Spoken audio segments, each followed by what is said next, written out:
The Dangote Petroleum Refinery has announced a fresh reduction in the pump price of premium motor spirits (PMS), popularly known as Petrol, across the country, with new rates now ranging from 875 naira to 905 naira per litre, depending on location. The new price regime, which marks a 15 naira reduction per litre across all regions and partner retail outlets, was posted on the official social media handle of Dangote Refinery on Thursday. It applies to all major fuel marketers in partnership with the refinery, including MRS, Adova, Hayden, Optimal Energy, Techno Oil, and Aid Energy. In the earlier pricing template, Lagos residents paid 890 naira per litre, while prices rose to 920 naira per litre in the northeast and south-south regions. With the new adjustment, Lagos residents will now pay 875 naira per litre, while those in the northeast and south-south will pay 905 naira per litre. Northeast, 905 naira, Northwest and North Central, 895 naira, and South-South and Southeast, 905 naira.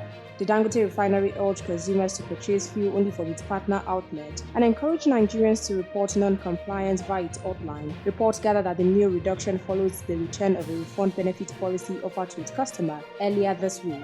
We'll continue to keep you informed about the latest updates. Please stay tuned to NaijaNews TV.